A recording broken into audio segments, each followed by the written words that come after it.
Japanese Prime Minister Sanae Takaichi due in New Delhi for high-level talks with her Indian counterpart, Narendra Modi.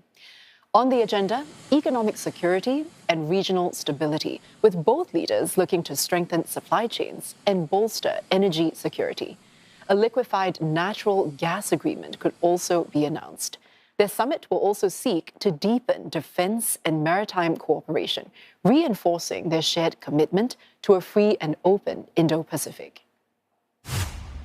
And for more, Ishan Garg for CNA joins us live now from New Delhi. Now, Ishan, Ms. Takaichi has invoked the late Shinzo Abe's vision of India as an indispensable partner for Japan. But beyond the symbolism, what kind of concrete outcomes would show that Tokyo is really moving forward with this vision?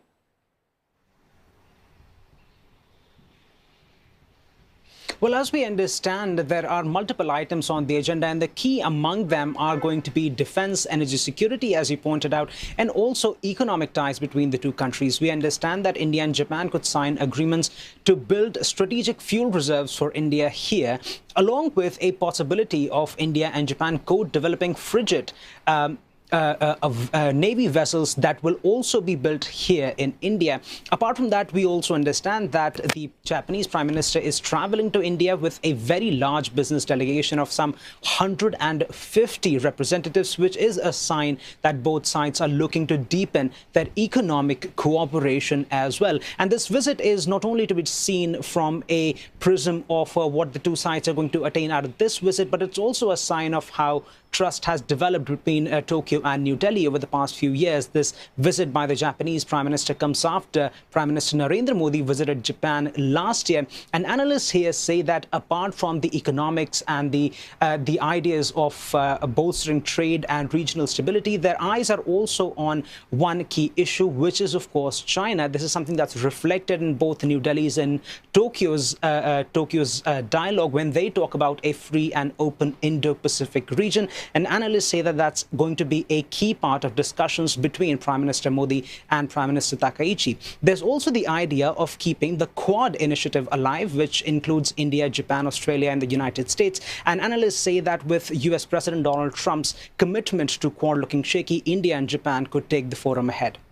Now, speaking of security issues, Japan is also looking to deepen cooperation on maritime security and also connectivity that would link India's northeast with the Bay of Bengal. Now, how significant is this strategic shift?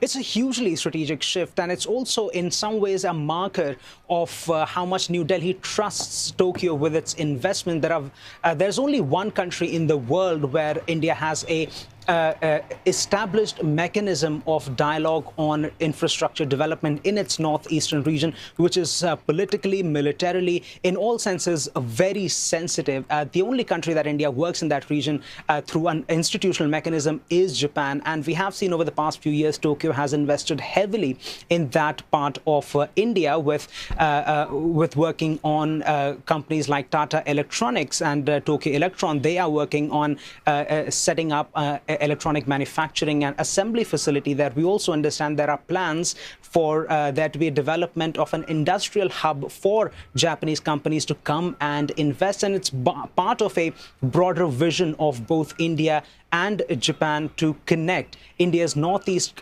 region to the Bay of Bengal, serving that as a platform, as a launchpad to connect South Asia to Southeast Asia. And this region falls crucially at the very center of that idea.